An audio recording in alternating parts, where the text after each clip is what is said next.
Good morning all of you. मेरा नाम विवेक वर्मा है और आज हम ईयर मॉडल के बारे में पढ़ेंगे।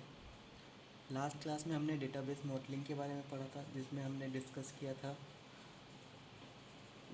लो लेवल मॉडलिंग या फिर कॉन्सेप्चुअल मॉडलिंग। उसी को हम क्या बोलते हैं, ईयर मॉडलिंग बोलते हैं। देन उसके बाद हमने पढ़ा था इम्प्लीमेंटेशनल मॉडल, ठीक है, उसको हम बोलते हैं रिलेशनल डेटाबेस, ठीक है, या फिर रिलेशनल मॉडलिंग, ठीक है। उसके बाद आता है फिज़िकल मॉडलिंग। फिज़िकल मॉडलिंग में जो एक्चुअल डेटाबेस होता है वो हम उसको रिप्रेजेंट करते हैं फिज़िकल मॉडलिंग के थ्रू, ठीक है। तो आज हम थोड़ा सा आगे बढ़ते हैं, ईयर मॉडल के बारे में डिस्कस करते हैं थोड़ा, है ना। तो ईयर मॉडल को सिंपल वे में कैसे डिफाइन कर सकते हैं? It is graphical representation of database is known as ER model. E for entity, then and R for relationship, entity and entity sets, है ना। हम डिस्कस करते हैं कि चीज़ के बारे में, ठीक है। एंटिटी क्या होता है? एंटिटी है फिजिकल वर्ड थिंग और physical object which can be recorded is known as entity or entity set. Set of similar entities is called entity set also. It is nothing big, ठीक है। And उसके बाद आते हैं हम attribute पे, है ना। अब कोई भी फिजिकल वर्ड थिंग है ना, तो उसकी कुछ क्वालिटी भी होगी।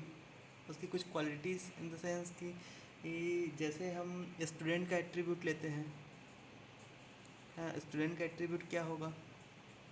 उसका नेम होगा, ठीक है, उसका एज होगा, उसका रोल नंबर होगा, उसका इनरोलमेंट नंबर होगा, यूनिवर्सिटी में वही होगा ना, उसका इनरोलमेंट नंबर होगा, उसका क्लास होगा, उसका स्कीम होगा, कौन से स्कीम में एडमिशन लिया उसने, उसका डिपार्टमेंट होगा। ये सब स्टूडेंट एंटिटी का एट्रीब्यूट्स है, ठीक है। अब बात करते हैं रिलेशनशिप के बारे में। तो रिलेशनशिप है क्या? एक्चुअली रिलेशनशिप किनके बीच में होता है? दो एंटिटीज़ के बीच में जो रिलेशन होता है उसको हम बोलते हैं relationship. It is association among entities.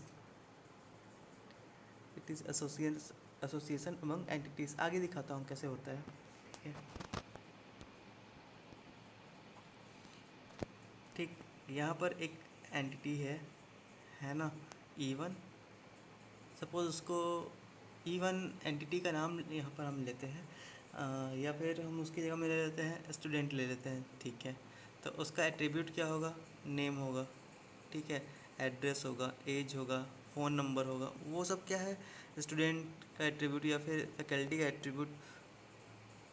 Student या फिर फैकल्टी E1 की जगह में हम रख सकते हैं और देखेंगे स्टूडेंट का नेम क्या है, स्टूडेंट का एट्रीब्यूट क्या है, स्टूडेंट का एज क्या है, स्टूडेंट का फ़ोन नंबर क्या है। वैसे ही कंपनी, यहाँ पर C1 लिया है, C1 की जगह में हम क्या लिख सकते हैं? कंपनी का नेम क्या है ना, कंपनी का हेडक्वार्टर कहाँ है, कंपनी के प्रेसिडेंट का नाम क्या है। ये क्या है? कंपनी का एट्रीब्यूट्स है। कंपनी यहाँ पर क्या है? कंपनी यहाँ पर है एंटिटी, और नेम, हेडक्वार्टर एंड प्रेसिडेंट क्या है? इसके एट्रीब्यूट्स हैं। एंटिटी सेट्स कलेक्शन और set of similar entities that have the similar attributes. Okay, that समान तरह की जो भी एंटिटी होंगी जिसका एट्रीब्यूट लगभग समान होगा, उसको हम बोलते हैं एंटिटी सेट्स या फिर एंटिटी टाइप। वही होता है ना, सेट थ्योरी में भी हम पढ़े हैं ना, collection of similar thing is known as set. Likewise collection of similar entity is known as entity sets. Okay, categories of attributes, ठीक है। अब हम बोलते हैं एंटिटी के बारे में भी डिस्कस किए थोड़ा बहुत, आगे और पढ़ाऊँगा मैं, ऐसा नहीं है। अब आते हैं एट्रीब्यूट्स में, टाइप्स ऑफ एट्रीब्यूट्स में देख लेते हैं, है ना। टाइप्स ऑफ एट्रीब्यूट्स है, पहला सिंपल वर्सेस कंपोजिट एट्रीब्यूट, दूसरा है single valued versus multi valued attributes, third है स्टोर वर्सेस डिराइव्ड एट्रीब्यूट। में से 6 टाइप्स होते हैं, तो पहले एक एक करके मैं डिस्कस कर देता हूँ। सिंपल एट्रीब्यूट्स में है ऐसे एट्रीब्यूट जिसको हम फर्दर डिवाइड नहीं कर सकते, जिसको हम और अलग अलग पार्ट में डिवाइड नहीं कर सकते, like date of birth. Date of birth किसी भी आदमी का एक ही होता है, एज क्या होगा एक ही होगा, है ना।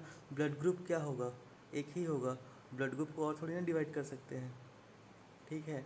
वैसा ही ये हो गया, सब सिंपल एट्रीब्यूट्स में आते हैं। फिर कंपोजिट एट्रीब्यूट्स में क्या आएगा, कंपोजिट एट्रीब्यूट्स में आएगा नेम को कैसे डिवाइड कर सकते हैं, फर्स्ट नेम लास्ट नेम, ठीक है। First name middle name last name 3 part में भी डिवाइड कर सकते हैं। और फिर आता है एड्रेस को भी हम डिवाइड कर सकते हैं। एड्रेस कैसे डिवाइड कर सकते हैं, हाउस नंबर हो जाएगा, स्ट्रीट नंबर हो जाएगा, ठीक है, डिस्ट्रिक्ट हो जाता है, पिन कोड हो जाता है, ठीक है। तो एड्रेस को भी हम डिवाइड कर सकते हैं, simple and versus composite. Simple which can't be divided further, composite which can be divided further. Single valued and multi valued. Single valued attribute ऐसे एट्रीब्यूट जो केवल सिंगल वैल्यू होल्ड करके रखते हैं, उसके एक से ज़्यादा वैल्यू नहीं हो सकते। जैसे सिंगल वैल्यूड में ब्लड ग्रुप भी आ जाता है। ब्लड ग्रुप क्या है, एक ही है, बी पॉजिटिव। अगर किसी का ब्लड ग्रुप है तो वो बी पॉजिटिव होल्ड करेगा, ए पॉजिटिव ए नेगेटिव को भी नहीं होल्ड करके रख सकता है ना। तो सिंगल वैल्यूड हो गया। मल्टी वैल्यूड, अब किसी भी पर्सन का फ़ोन नंबर है तो एक से अधिक फ़ोन नंबर तो हो सकते हैं ना किसी पर्सन के, ठीक है, तो वो मल्टी वैल्यूड हो गया, ठीक। अब आते हैं स्टोर वर्सेस डिराइव्ड एट्रीब्यूट।